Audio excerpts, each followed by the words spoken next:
Boa noite. Então, começando mais uma live Amazônia, Sociedade Anônima.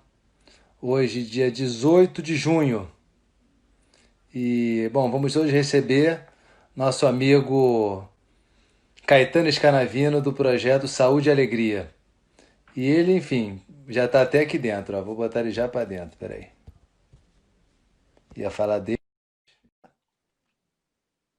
Boa noite, gente. Boa noite, Sérgio. Boa noite, Beth. Boa noite, André. Tá aí, meu irmão. Tudo bem? Tudo bom, queridão? Estamos Tudo aqui. ótimo. Saudade de Falar você. com você. Também saudade do Tapajós.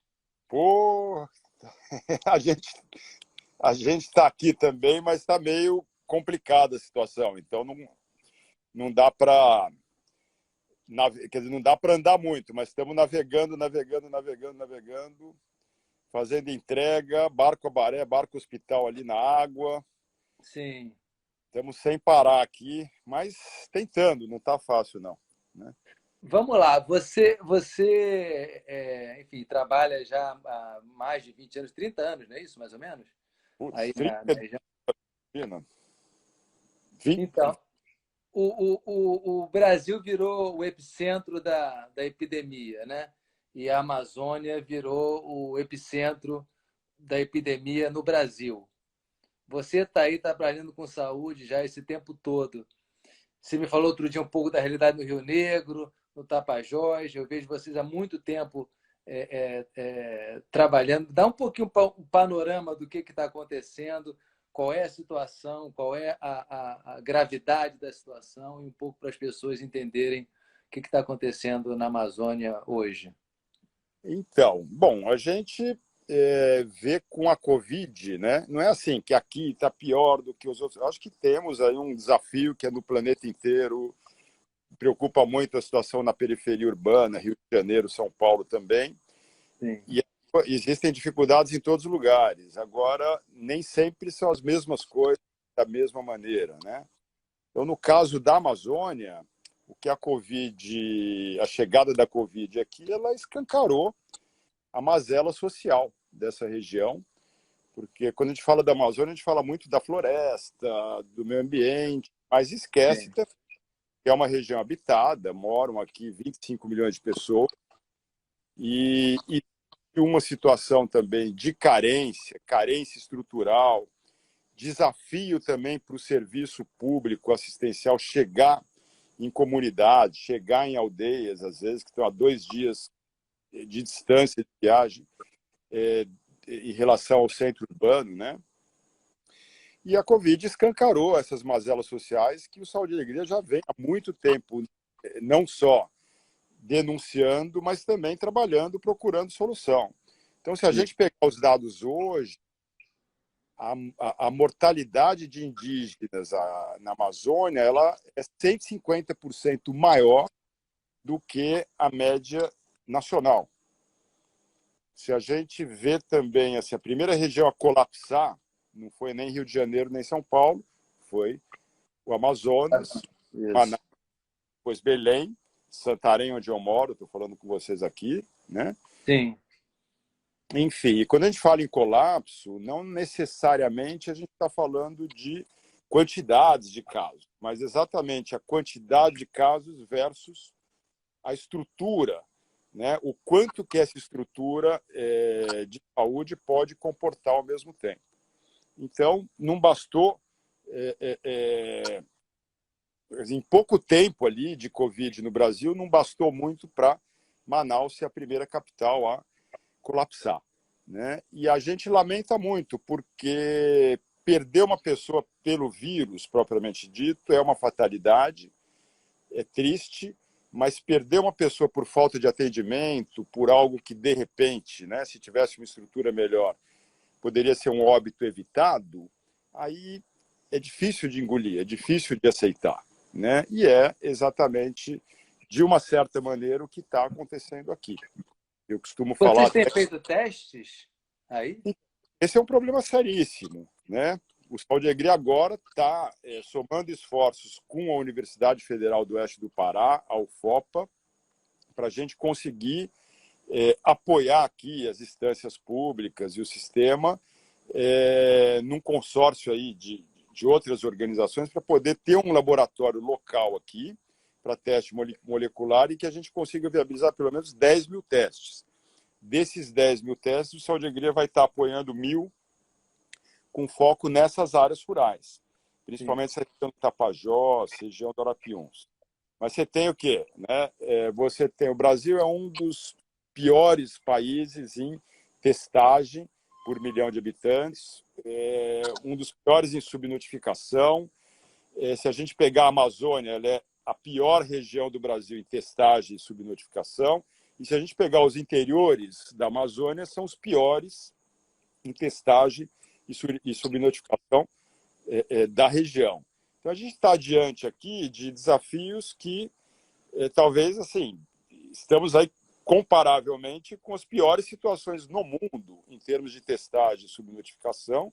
E é muito difícil desenvolver qualquer estratégia de controle que evite enxugar gelo, né?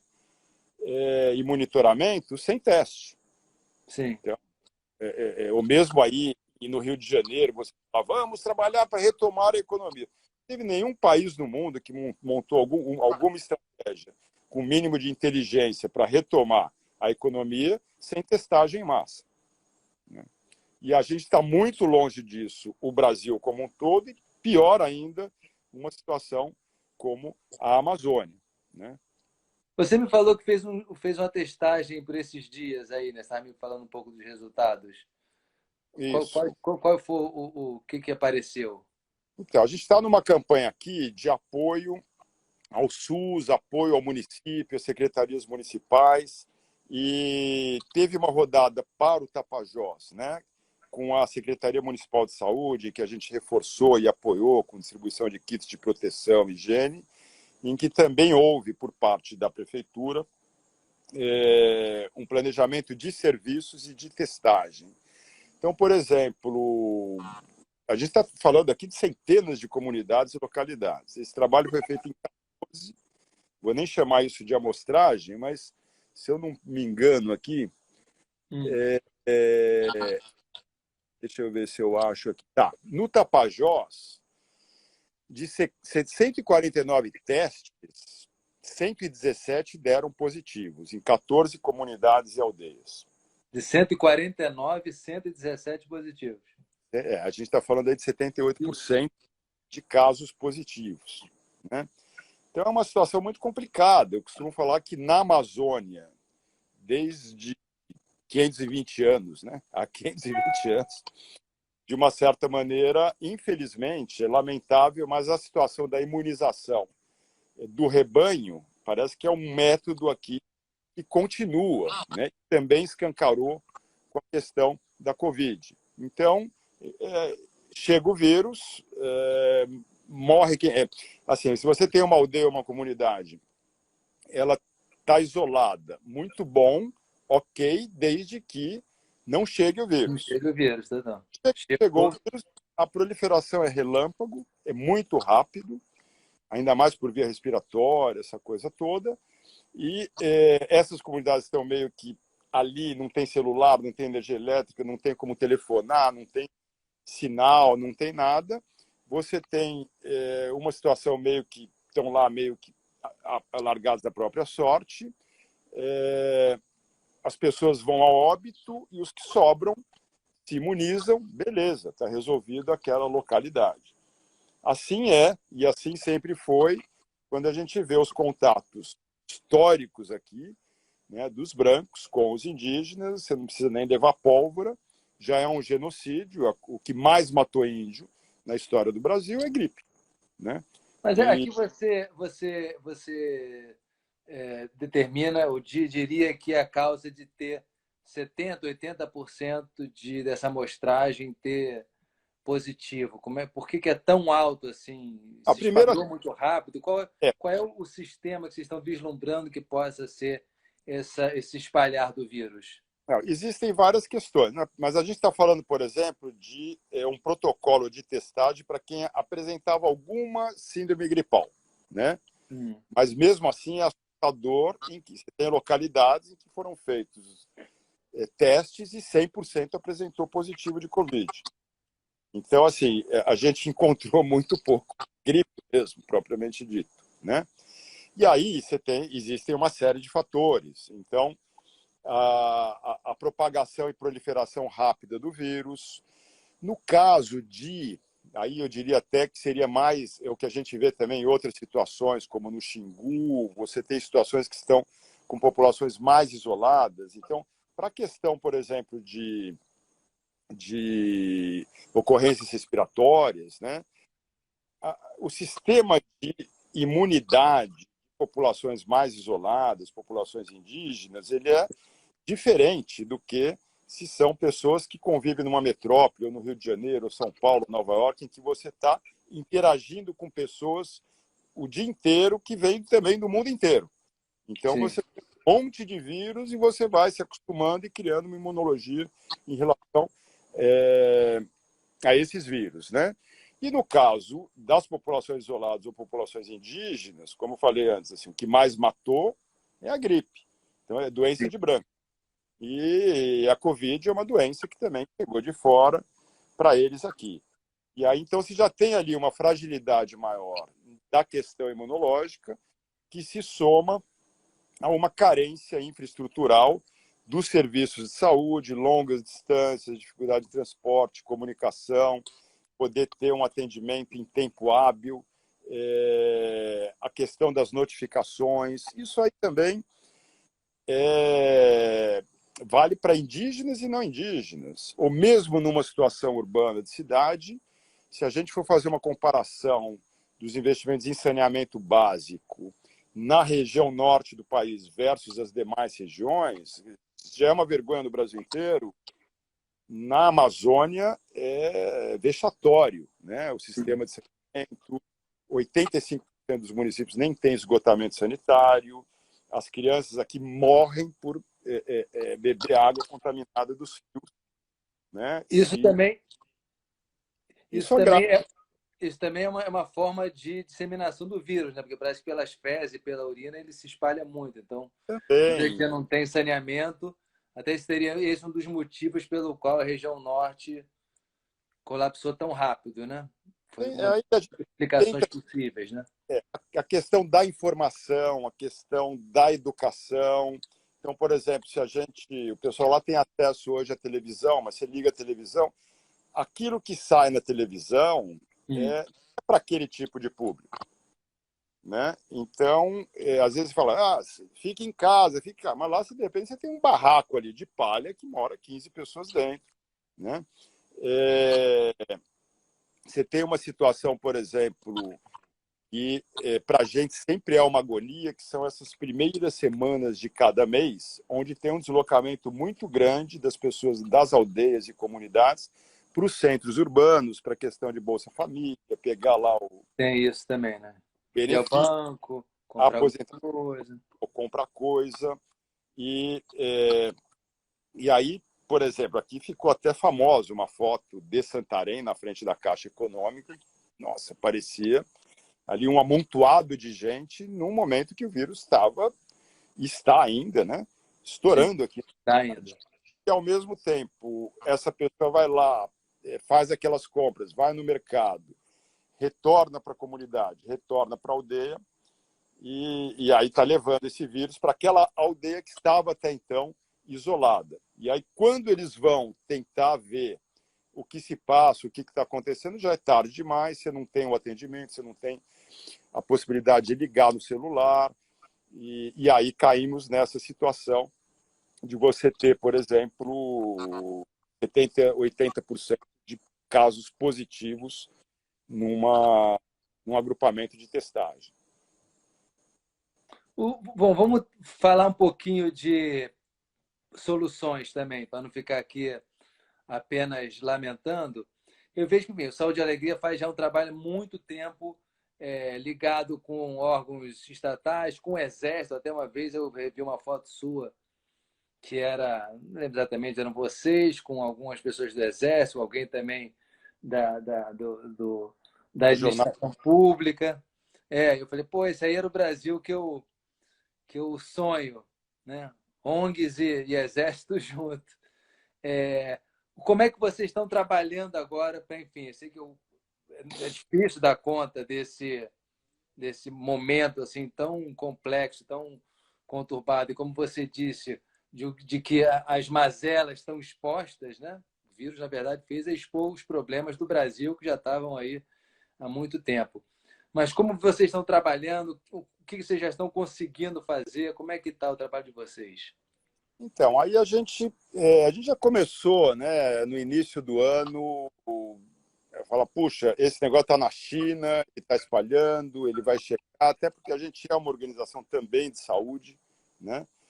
E então começamos a se antecipar, a tentar conversar já com nossos doadores, que apoiam o Saúde e Alegria, no sentido de começar a ver a possibilidade de remanejar recurso que estava previsto, às vezes, para um treinamento de semente, de floresta, isso e aquilo, para poder, quem sabe, canalizar ali onde era possível para alguma ação em relação à saúde. Então, a gente intensificou algumas atividades que a gente já vinha fazendo e que tentamos acelerar, como, por exemplo, a questão do nosso programa de saneamento, de acesso à água, inclusive lá na região do Médio Tapajós,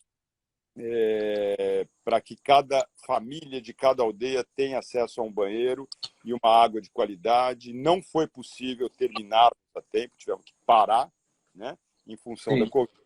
Mas em outras regiões aqui, próximo do Tapajós, no Baixo Tapajós, foi possível terminar, no sentido delas poderem enfrentar, no momento que chegasse essa pandemia com mais força, em condições melhores. Você fala, lave as mãos, né? Lave as mãos, cuida da higiene, água encanada nem dentro de casa, né?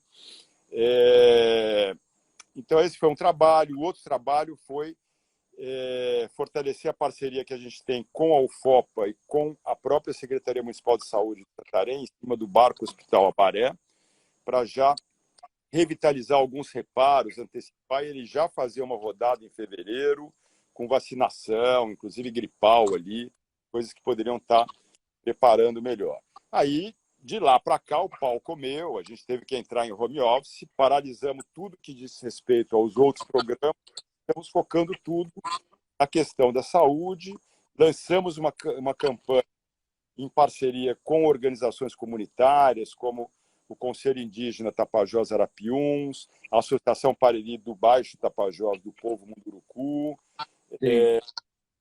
aí também o Sindicato de Trabalhadores e Trabalhadoras Rurais aqui de Santarém, numa soma de esforços também com dois eixos, né? Um eixo é apoiar o Sistema Único de Saúde, apoiar as prefeituras, apoiar a estrutura de assistência para até evitar essas situações de colapso que a gente falou há pouco. Então, mobilizamos recurso ali para abastecer os postos de saúde com medicamento, mobilizamos uma rede de costureiras aqui em Alter do Chão, em parceria com o Conselho Comunitário de Alter do Chão e o Clube de Mães, para a produção semanal de 5.000 máscaras cirúrgicas, que a gente possa estar abastecendo os hospitais aqui em Santarém, com máscaras, até porque o colapso ele começa com falta de EPIs para os próprios profissionais que estão na linha de frente ali, na enfermagem, isso e aquilo, né? E, ao mesmo tempo, essa rede costureira, elas recebem ali um recursozinho que ajuda como um pé de meia para uma situação dessa em que também, do ponto de vista econômico, o Alter do Chão, que vivia praticamente do turismo, afundou, né? Então, você une o útil ao agradável com essa rede de costureiras solidárias, elas ajudam o sistema de saúde, também é uma renda para ajudar a família em casa. Então, foram soluções assim nesse sentido, estabelecendo parceria com outras redes de tecnologia para impressora 3D e produção de máscaras face shield, que aí é para o pessoal das UTIs mesmo, essa testagem que eu já conversei, né, já falei há pouco.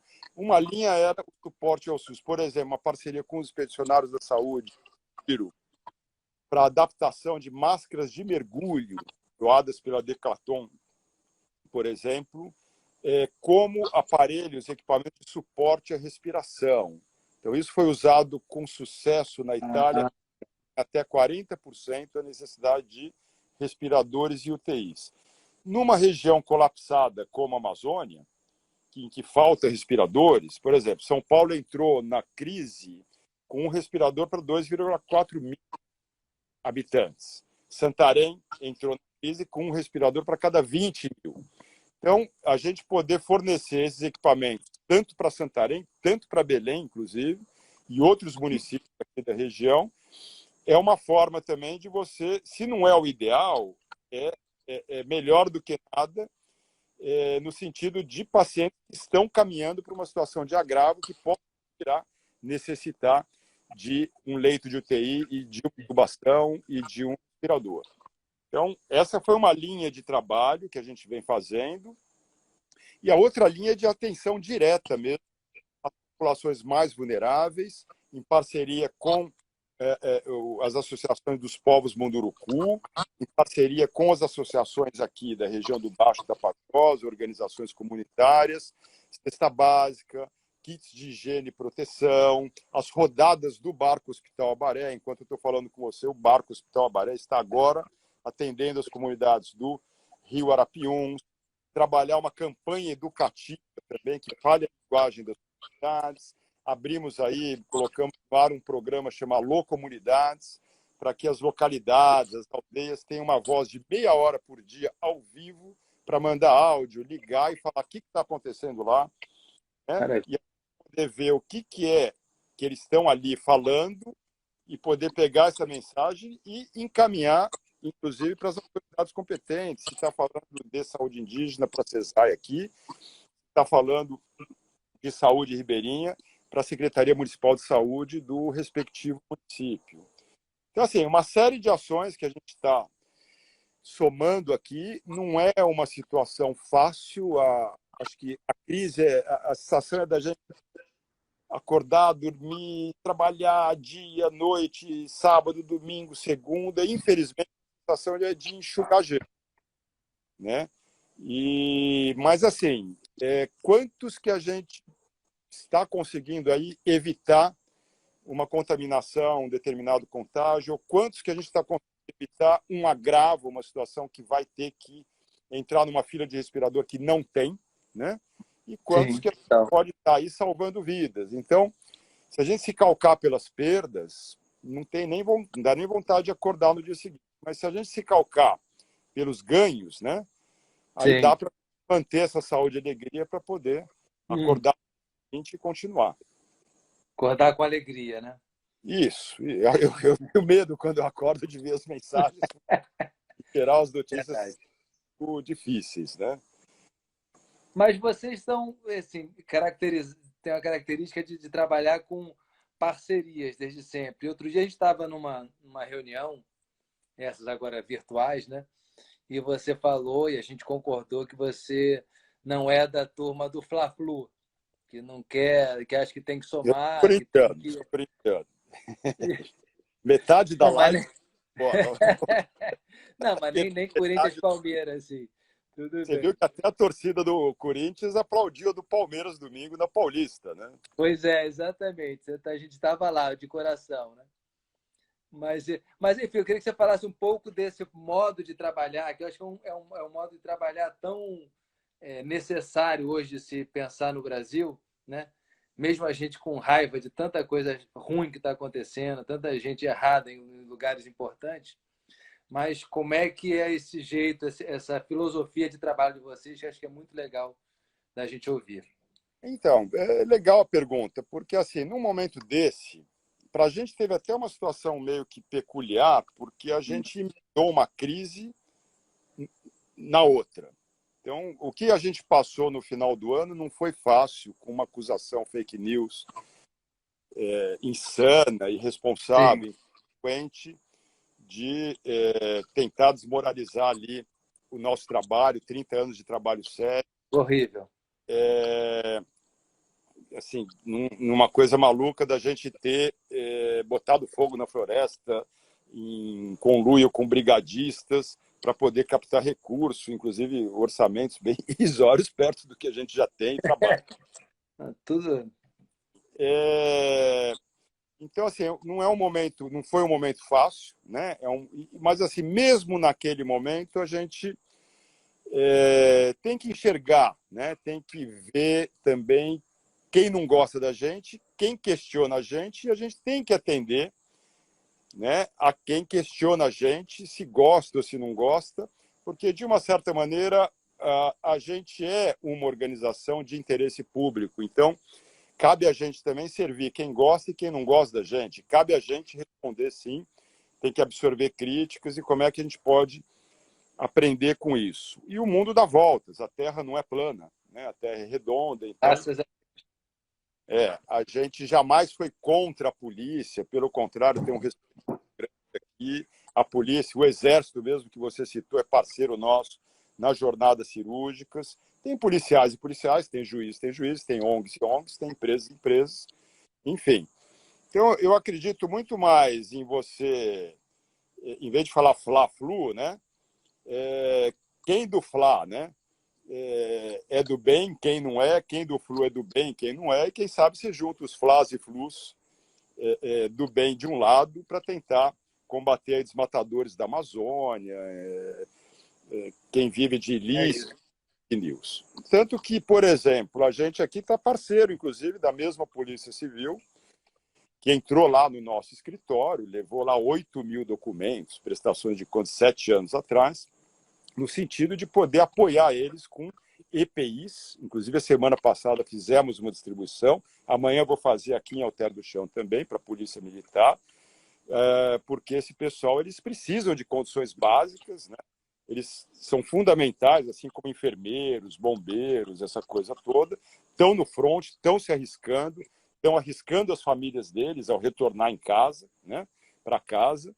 Então, assim, não é um momento agora que cabe a gente estar unido e tudo e todos, assim, independente de se votou nesse ou votou naquele, independente se é caprichoso ou garantido, se é boto cor-de-rosa ou cuxi, mas assim, a gente está falando de vidas, né? De vidas humanas. Então, a melhor maneira também de acabar com esse Fla-Flu é não alimentar esse Fla-Flu. Isso não quer dizer se isentar, né? A Sim. gente que acompanha nas redes sociais, ou quem mesmo acompanha o Saúde e Alegria, a gente quase que assina uma nota por dia ali de proposições. Eu mesmo tenho posição, sim ou não, isso e aquilo. Mas, assim, eu acho que o momento exige bom senso, né? Exige bom senso. Total. Precisamos muito disso. A gente tá vendo aí, botou até aqui nos comentários aí, quem quiser contribuir com a campanha dos Mundurucus contra a Covid. Esse aí é o link, tá? Tá aí nos comentários. Quem estiver gostando, pode apertar o coraçãozinho, tá? Que vai ficar bom para a gente. Enfim, bota a nossa live aí em relevância. E a gente, enfim, tem conversado um pouquinho sobre como trabalhar também junto com os Mundurucus, né? A gente está pensando aí como é que a gente reforça essa campanha. Hoje, a Alessandra falou que ia estar aqui com a gente, não sei se ela está aí, mas enfim, mandou uma foto que chegaram concentradores de oxigênio. Como é que é a relação com os departamentos de saúde indígena aí na Tapajós? E como é que vocês trabalham? E você vislumbra aí um jeito da gente ajudar ou jogar junto aí com essa campanha? Sim, eu acho que você tocou num ponto muito importante, né? Porque, assim, não dá para a gente poder atender tudo e todos, mas eu acho que nessa região do Tapajós preocupa muito a situação dos Munduruku. Se antes da Covid já era preocupante, principalmente em cima do direito a terra deles, né, que Sim. saiu parcialmente, ainda falta uma parcela a ser oficializada, a ser homologada, mas é a quantidade imensa e crescente de novos garimpos que a gente vê adentrando aqui pelo Tapajós. Você é testemunha, aliás, parabéns para quem não viu, vou fazer propaganda dele, não viu a Amazônia Sky.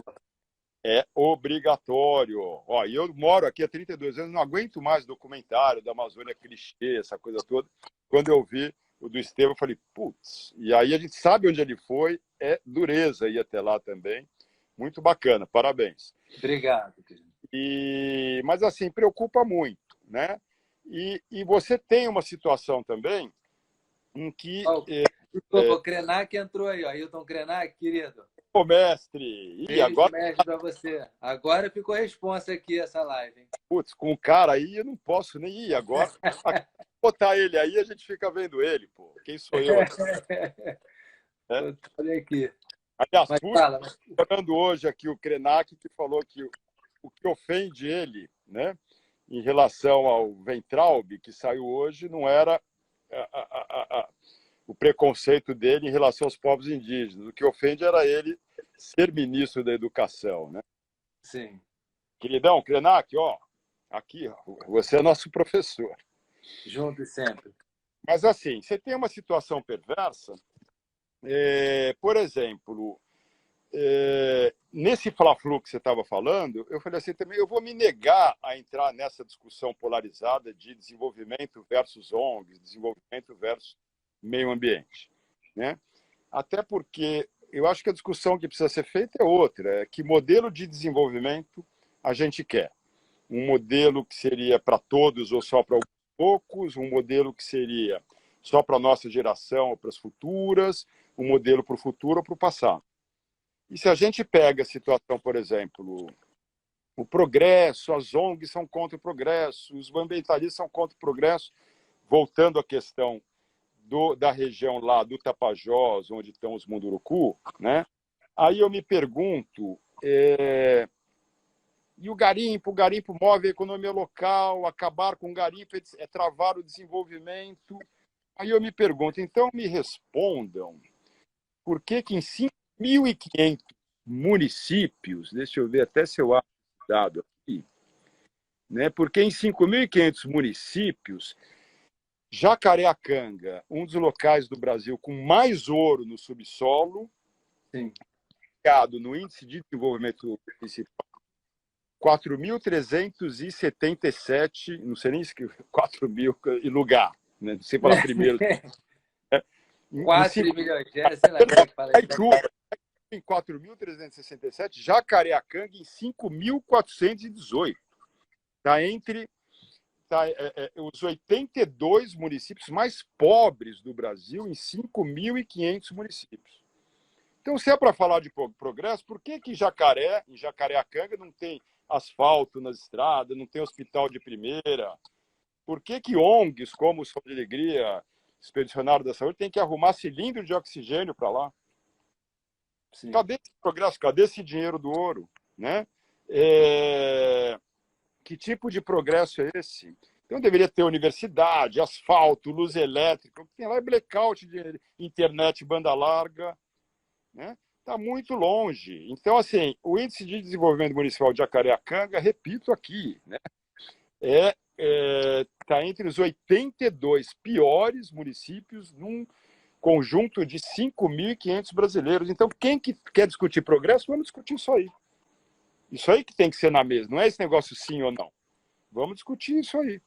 Que tipo de benefício econômico esse garimpo está trazendo para a população dessa região do Tapajós como um todo?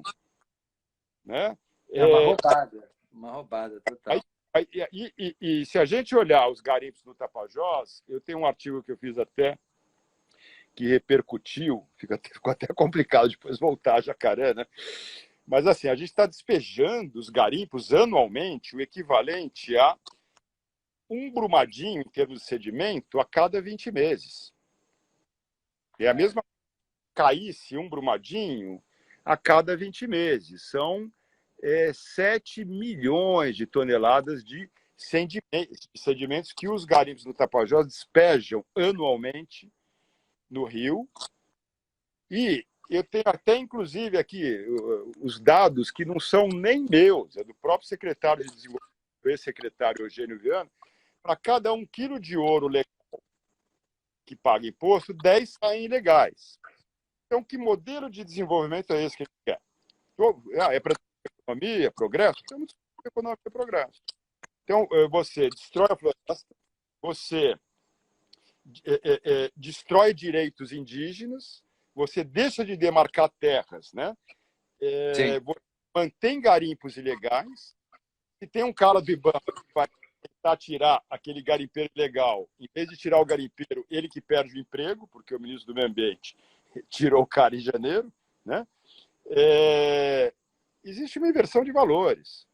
Então, quem se dá bem com ouro, inclusive, nem é o garimpeiro, porque o próprio garimpeiro está pobre ali, está doente. Né? Tem uma parabólica, tem uma casinha, tem um computadorzinho, um dinheirinho aqui. Eu filmei no Tapajós.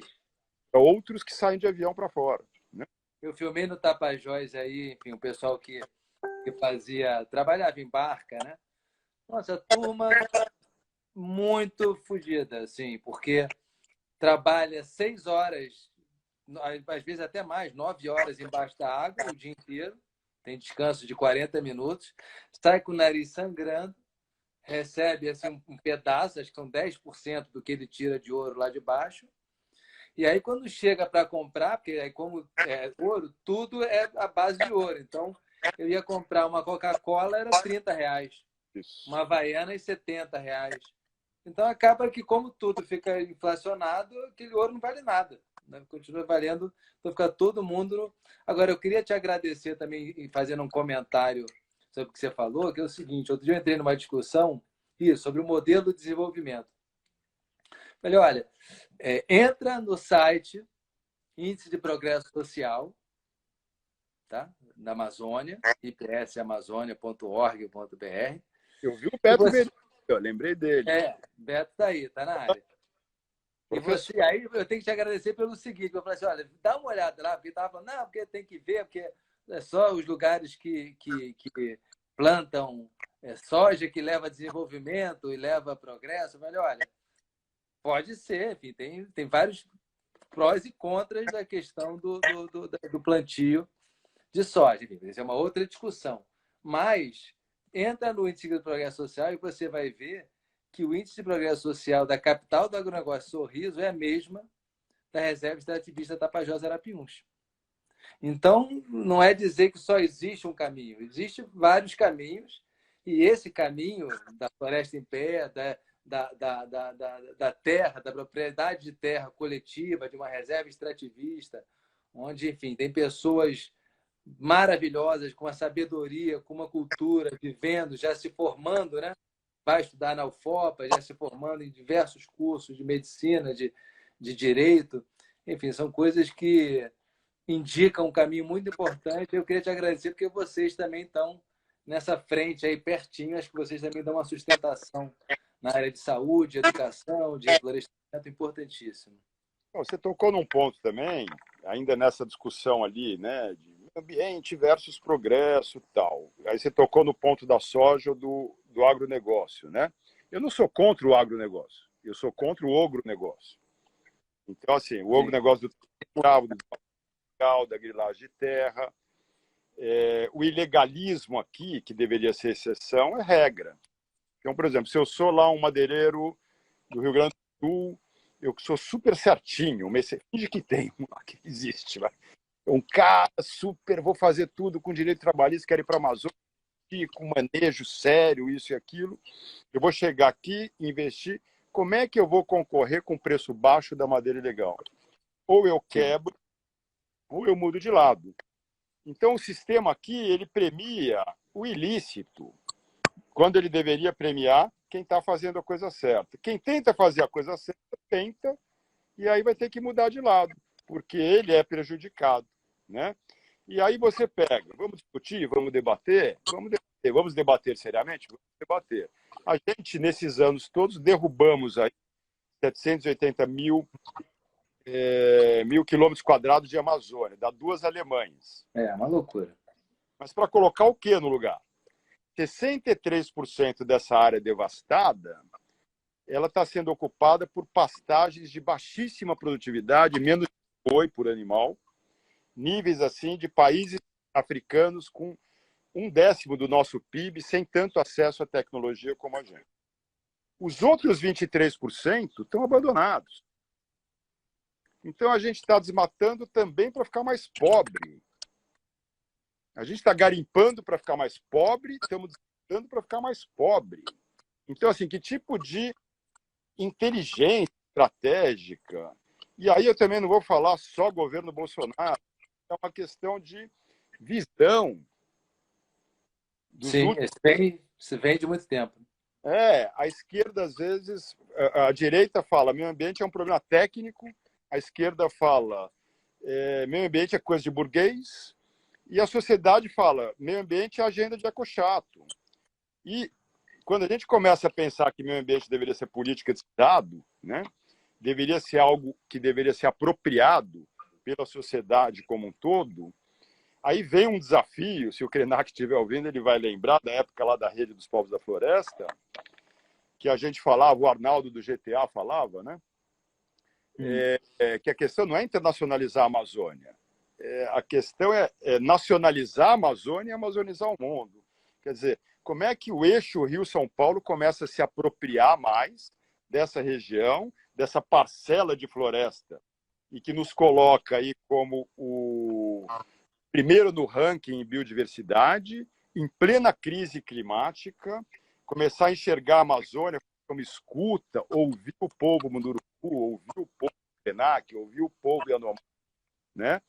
Ouvir essas populações tradicionais, ver a situação nas cidades também, não adianta pensar só na área rural, como é que você pensa na questão das cidades, porque hoje não é mais aquela separação que nem os cientistas sociais faziam no passado, né?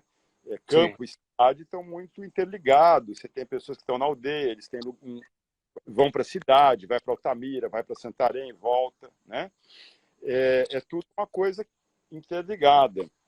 E aí começar a olhar para a Amazônia como um grande ônus, não como um ônus, só que está desmatando, isso, aqui. Né? A partir da Amazônia, a gente poderia liderar para os patriotas, se tiver algum patriota lá, eu sou patriota. eu também sou patriota e corintiano. Eu também sou. Quero ser, nem pária mundial, nem na crise da pandemia, e pária na outra crise mundial climática, como brasileiro. Sim. Eu gostaria de estar aproveitando ali, né, seja esquerda, seja direita, uma visão de política de Estado, e o Brasil, como detentor da maior biodiversidade do mundo, plena crise climática, gostaria que o nosso país, a nossa nação, estivesse liderando outros paradigmas de desenvolvimento. Que pudesse colocar a cooperação na frente da competição, que pudesse colocar o coletivo na frente do individual, não que não tenha que ter competição, não que não tenha que ter o individual também, que é o que faz a diversidade, mas que pudesse também entender que felicidade não pode ser só consumo, e tem que ser o bem-estar. Eu só serei feliz se tiver um carro zero. Eu vou ter um carro zero, só serei feliz se tiver 2 carros zero. Aí o planeta não aguenta, já não está aguentando. Eu tenho que ser feliz porque eu sou amigo do Estevão, a gente troca uma ideia, toma uma, vou dançar um carimbó, tenho tempo para ficar com meu filho, minha companheira, tenho amigos, tenho vizinho. Né? Essas relações, é pelo bem-estar que a gente tem que calcar, referenciar nossa felicidade. Não pode ser pelo consumo. Né? E isso aí são aprendizados que eu, como um paulistano, corintiano da Gema, só tenho a agradecer porque foi o povo das comunidades das aldeias que me clareou a cabeça. Assim, por mais que a gente dê a nossa ajuda lá para eles, eu acho que nos ajudaram e me ensinaram muito mais do que eu passar para eles lá. É verdade. Eu costumo falar assim que o futuro é indígena. O futuro, para mim, se tiver alguma coisa que vai surgir nova, não vai surgir de São Paulo, de Nova York. Para mim, vai surgir de Amazônia, interiores da África, interiores da Ásia. Eu acho que hoje São Paulo precisa muito mais da Amazônia do que a Amazônia precisa de São Paulo, e inclusive aprender com isso também. Eu lembro aqui, né? Eu vim para cá, eu não vim para ficar 32 anos. Se eu pensasse assim, eu me trancaria em São Paulo, nem sairia até passar o... Ia ficar fantasiando. Não, nunca. Então, fui para São Paulo, vim para cá para ajudar o Eugênio, meu irmão, Eugênio manda abraço também, viu, Estevão? Com saúde. Manda um grande abraço para ele. E a montar o Salto de Alegria e ficar 6 meses e voltar para São Paulo. Aí eu comecei a ver que era um projeto que não trabalha só com árvore, bicho, sem desmerecer os biólogos, mas você trabalha com gente que vive lá na floresta e tem uma interação, uma harmonia, uma sinergia com as árvores, os bichos. E aí coisas que eu ouvia em 1 minuto ali, né? De uma pessoa ali, de uma aldeia, de uma comunidade, às vezes você tem gente que está 5 anos fazendo doutorado e tentando entender. E aí, por exemplo, tem lá uma turma lá dos Yanomamis, na Venezuela, né? Sim. Pô, o branco, quando ele precisa ir num lugar da floresta ali que eles não conhecem, né? Eles pegam lá computador, GPS, satélite, isso tudo, os tratores. Desculpa, o Krenak botou alegria de ver uma conversa patriota, queridos. Aí, garoto. Mais uma vez, um beijo para você, Ailton. Fala, desculpa, eu te interrompi. E aí, pô, agora... tal. Mas, por exemplo, aí tem então, o Yanomami, ele fala, poxa, se o branco precisa ir num lugar que ele não conhece, ele usa lá o satélite, o GPS, o trator, a motosserra, isso aqui, marca lá onde ele está, marca onde ele quer chegar, traça uma linha reta e crau. Né? Lá, quando ele chega lá, que ele vai descobrir se ele derrubou uma nascente, derrubou, né, uma árvore que tem ali um certo valor, isso ou aquilo. Já eles falaram, não, quando a gente quer chegar num lugar que a gente nunca foi, a gente meio que deduz mais ou menos ali o rumo e a gente vai circulando na forma de uma espiral. Para chegar lá, a gente ter noção de tudo que tem no entorno, para aí você poder de forma mais harmônica, mais equilibrada, se tem ali uma palmeira que dá uma boa cerveja, se tem ali um remédio caseiro, né? Se tem uma árvore de comida, enfim. E aí a gente fala que a gente que é o civilizado e eles que são os primitivos. Né? O meu grande receio, né? Com o Krenak aí pensando em adiar o fim do mundo, o meu grande receio é a gente acabar com os povos indígenas e descobrir que a gente precisaria da sabedoria deles para a gente mesmo sobreviver e já ter sido tarde demais. É isso. Então, a minha dedicação agora, dia e noite, satisfazendo ou não, vai ser isso aí. Né? Eu acho que assim, na minha vida, vai ser isso aí, vai ser estar retribuindo ao quanto que essa turma nos ensinou e como é que a gente pode fazer a ponte de levar esse aprendizado para ambientes como uma cidade do Rio de Janeiro, uma cidade como São Paulo, em que está todo mundo matando todo mundo, Nova York, bora amazonizar o mundo e o futuro é indígena mesmo. Eu até outro dia, isso aconteceu, já viu isso acontecer na Mata Atlântica, né? Exatamente o que eu falei. Gente, depois de 500 anos ninguém não aprendeu ainda, não é assim, não dá para chegar dessa maneira. Aí outro dia eu botei um desafio que era o seguinte: me diga 10 frutas da Mata Atlântica. A gente mora, enfim. Tem São Paulo, Rio, Belo Horizonte, Florianópolis, Curitiba, Salvador, todo mundo é da Mata Atlântica. O desafio é me dizer 10 frutos da Mata Atlântica, vai mostrar a nossa ignorância em relação ao lugar que a gente vive. Né? E aí, pegando um pouquinho do que você falou aí sobre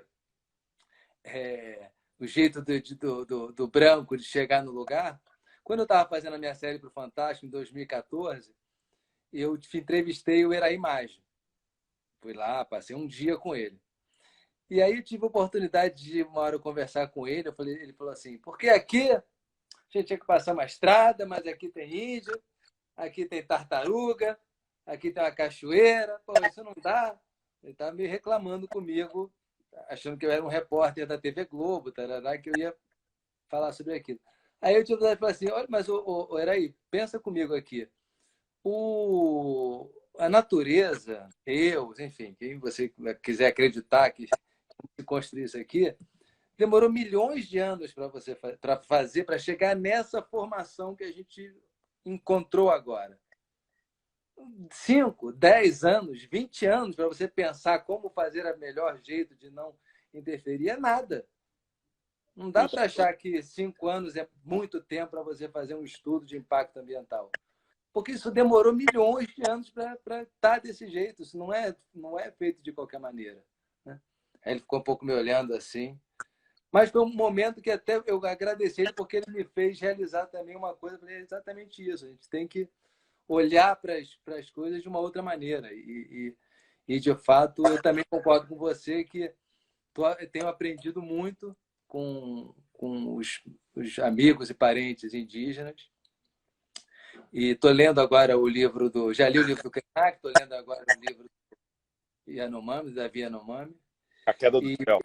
Isso, e relembrar aí para quem está nos assistindo que esse comentário marcado é um financiamento coletivo, que está aí, ó, da Catarse, dos Mundurucus contra a Covid. Você pode entrar lá, contribuir, e que, enfim, tem ali explicado para que será utilizado o dinheiro, tudo. E já anunciando que eu, Caetano e grande elenco aí, estamos pensando em ver como contribuir com mais força, e vocês serão avisados assim que a gente achar. Assim que a gente der a volta, né? Em tudo isso, entender qual é o melhor caminho para chegar lá, a gente vai falar com todos vocês. Isso. É legal até você ter tocado no assunto, porque bora apoiar essa campanha dos Munduruku, e a gente está vendo com eles também, a partir, inclusive, de uma nota que eles fizeram, virou um link também para assinaturas, para fazer chegar nos governos, essa coisa toda, no sentido da gente... Eles se anteciparam, né? Sim. Eles conseguiram ir num passo além de apenas propor só a cesta básica de proteção. Então, a partir das associações dos povos Munduruku, do Médio e do Alto Tapajós, eles falaram, bom, já que está rolando essa Covid toda, a gente gostaria de fortalecer, né, a estrutura de atendimento à saúde indígena, polos em aldeias, como fortalecer as enfermarias para que...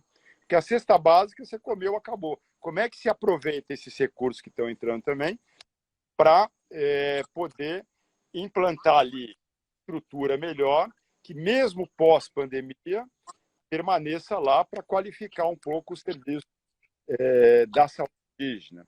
Então, estamos conversando também aqui para o público também, eu, Estevão, estamos vendo aí outros parceiros, a partir das associações do Urucu, como é que a gente pode pensar em mobilizar apoio para aumentar os equipamentos das enfermarias, assim como em São Gabriel da Cachoeira, né? Enquanto no resto do Brasil se discute respirador, aqui na Amazônia falta oxigênio. Então, como é que, na falta de cilindro também, em áreas mais afastadas, e já uma solução dos expedicionários da saúde muito interessante que está dando resultado, o uso de concentradores de oxigênio, né? Então, assim, coisas também que depois a doença vai continuar, né? Sim. Seja respiratória, gripe, essa coisa continua. Então, como é que a gente consegue fazer uma campanha que deixe um legado ao longo dos anos, né? E não só coisas que às vezes é bonito ali para explicar, mostrar tal, mas que acabam em uma semana. Como evitar só ação de enxugar gelo e deixar alguma coisa que para as aldeias que ficam povos. Muito bom. Caetano, estamos já quase no fim aqui da nossa live. Faltam poucos minutos aí, daqui a pouco deve entrar um aviso aqui. Queria meio já pensar aí numa fala de encerramento, te agradecer também, mas eu vou fazer um agradecimento final, mas você fazer as últimas considerações, vamos dizer assim. Eu agradeço a oportunidade também, agradeço a turma aqui, só gente fera aqui, eu nem olho assim para não ficar nervoso. Meu professor está ali, como é que eu estou falando para ele? Mas assim, eu acho que a gente tem aí uma situação, estamos passando um momento muito difícil, aqui no Tapajós está difícil, colapsado, complicado. Eu desligo aqui, vou tentar saber agora como é que está um colega de trabalho. O dia a dia está sendo assim. A gente recebe os áudios, ligação de amigos nossos das comunidades das aldeias, a gente sabe a dificuldade que tem.